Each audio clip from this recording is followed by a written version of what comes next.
Alexis. Hey, congratulations on your new ventures. Thank you so much, Gig, and very nice to meet you. We just went through an earthquake here in, in New York City, so Oh, we're still well, I'm here on the West Coast, so those earthquakes there is just is like a it's garbage just from. it's just like a general occurrence, yeah. But yeah, thank you so much. Thank you so much for having me as well. Yes, yes, yes. So tell us about this. Introduce us to this thing called, what was it? The Science New Wave that you're trying to present here. Yeah, the Science New Wave is a film movement that's trying to kind of bridge the gap between science and cinema. And the idea of the Science New Wave is really to celebrate the many ways in which science is brought into film, not only through fiction and documentary, but there's all kinds of experiments that are happening, kind of hybrid forms of telling stories, animation, short films, installation work. And it was important to kind of create a movement. It's inspired by the French New Wave, and the idea is to disrupt, or kind of like rub, kind of contest a little bit sort of the conventions and stereotypes of how science and scientists are depicted in film. And the idea of the science new wave is that there are specific traits, right? The importance of getting scientists more involved in the process of filmmaking, the importance of celebrating scientific footage as cinematic experiences, remembering that science is culturally diverse. You can have scientific stories from different parts of the world, and not only because oftentimes science documentaries are, as much as I love the David Attenborough and Planet Earth kind of voiceovers. There are just many films that are being made from Senegal, from Singapore, from so to really celebrate that. And so the movement is really a way to kind of group not only these films together, but also just the community of people that are making science cinema. Whether you're in the science world as a biologist, whether you're an experimental artist, whether you make feature films, whether you make documentary. And so people that are kind of following the Science New Wave become Science New Wave members. And I myself am a biologist. I hate to use the word turned, but I'm a biologist that went into film, and a lot of my work is about kind of bringing biological ideas into fiction mixed with magical realism, and so that's sort of part of my work as a filmmaker and making my feature films. So that's a little bit about the Science New Wave. So, are you trying to push more filmmakers to into a subgenre of science, or you're trying to push more scientists into filmmaking? It's a bit of both. I mean, it's not necessarily trying to push them. It's sort of more about identifying filmmakers that are actively either working with scientists or dealing with scientific issues in their films, and sort of recognizing the fact that they're making films that are also tackling scientific issues and saying like, well, your short film that you made or the installation work or this fiction film, it's sort of like figuring out ways in which I can get them to sort of identify or show them that they're kind of bringing science into their own work. But as you pointed out, there are many scientists today that have interest in film, that have interest in music, that have interest in storytelling. And in some ways, I am trying to kind of lure them into because they're a little bit intimidated sometimes about, how do I make films or how do I get involved in filmmaking? And there is sort of this aspect of getting them more involved in this process. When you're a scientist, you sometimes have this necessity of communicating your research, but there's also kind of this beauty about telling stories around your research, doing artistic projects. And so this is also part of the Science New Wave is trying to get them to feel more comfortable about sharing their work and just making them more part of the filmmaking experience. So, it's the Science New Wave. Is it just to for like educational purposes, trying to help these folks, create these films based on science, or is it also like a networking type of organization that people could actually help each other out? It's a very good question. So I kind of refer to it as a as sort of like a movement, right? So when you have like a film movement, there's almost like an act of rebellion, right? Like saying like we're not so happy on how we're depicted in film today, so we need to kind of like rally together. And there is a little bit of this idea of networking. So if you go on the platform right now on Labocine, the platform that's sort of like the home of the science new wave, you can sort of meet other people. You know, let's say you're a biologist and you want to work with an animator, or you want to work with like a screenwriter. There is an aspect of networking. And the way it works is that you can kind of share your own footage as a scientist and say like, oh, I'd love to develop this idea into a feature film. I'm working on bird songs, or I'm working right now on a project about earthquakes or about the eclipse.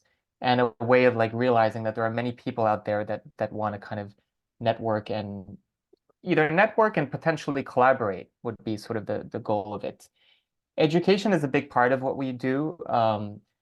The platform caters to institutions that are either museums or universities or primary schools that are teaching science. And so the idea is that if you're teaching a class about the eclipse, because we have an eclipse happening soon, we can help you curate film content around those topics and show people, well, I'm going to show you 20 or 10 films about the eclipse, this short fiction made in India, this other one made just to show them like the many ways in which these topics are being brought into film. And I think nowadays with education, especially in STEM and science education in education in general, film is a very important component because students can respond to the film, they can analyze the film, they can ask how the film was made. It allows them to sort of like approach these topics in different ways versus just, memorization or kind of textbooks. Yeah. Now, of course, they're in the realm of science, especially the documentary genre here. We have a lot of filmmakers. We have a lot of scientists in that aspect. So, how are you filling in this void? I mean, Netflix is streaming, these type of science documentaries, National Geographic, and so on. And if this month, Earth Day, there's ton of stuff out there. So, what void are you trying to fill? Well, I think there's a pretty big void because I think the many of these platforms are showing a very specific type of film, like science documentaries. I mean, there's also Oppenheimer, which is another type of science film, which would be sort of the biopics, right? Like The Imitation Game or Beautiful Mind, these sort of biopics about scientists. But there are many, many, many films that these platforms are not capturing. That can be short films. Um, they can be sort of hybrids between documentary and fiction. There are films that are made in different parts of the world that never end up on these platforms. Recently, there's a film. Many of these films circulate in festivals, but then they never end up on these platforms. There's a film called Terra Mater about how plastic is brought to different countries in Africa, and it's like a sort of like a music video, music performance made by this African artist that would be on the platform. But another way in which we're kind of filling the void is through curation, right? The curation is such a big part of it. So there is a lot of content out there, but if you can curate, so the way the platform works is every month we have a topic, right? And right now it's about the eclipse. Last month it was about the brain. So every month we're going to show you 40 to 50 films about those themes. And I think curation is a very, very valuable tool that, you may have some curation on Netflix or HBO. They may say like these are 10 science documentaries, but it's pretty limited in terms of how they're curating this content. And of course, we love short films, which oftentimes, apart from being on Vimeo or on YouTube, they're not curated. They're not necessarily that easy to find. And so we're sort of like taking this content, bringing it together with maybe more established films that you may have heard of, and kind of celebrating these topics through curation. Now, you mentioned before Labocine is the platform, the online platform for the science new wave. Tell us more about this online platform. It's just not just a streaming service that you're trying to provide, and who's the audience that you're hoping for? It's very, very exciting, Labocine, because it has, as you said, it has like several identities. It's not only a streaming platform, but let me talk a little bit about the different facets of the platform. The number one aspect is that we're a streaming platform that every month we have a topic, right? So you sign up and you can watch films every month. It's a little bit like the equivalent, a little bit of like Mubi in that sense, where like there's a curation around specific topics and you can watch those films. The other aspect is you can have a profile. So this is the aspect about the community. Let's say you're a biologist or you're a documentary filmmaker. You sign up and you have a profile, and if you make films, your films will be associated to your profile. The importance of that is that we want to show people that these science films that are being made, there are many people that have been involved. There's maybe a biologist, there's maybe a filmmaker, there's maybe an anthropologist. And oftentimes when you're on Netflix or HBO, you don't understand like I mean, it's in the credits, but you don't understand like sort of the ecosystem around that. So the platform has elements of LinkedIn would be like sort of an equivalent where you can have a profile and you can meet people and you can potentially collaborate. The third one is what we mentioned about institutions, which is sort of like the equivalent of like a platform like Canopy. So if you're like MoMA, or if you're the Exploratorium in San Francisco, or if you're a primary school in New York, you sign up as an institution and we can help you curate for like a classroom, for an event. Let's say, oh, it's Earth Day. Can you help us curate like a program of like of an afternoon or of 2 days? Um, and so we provide help in terms of those institutions to curate for their organizations.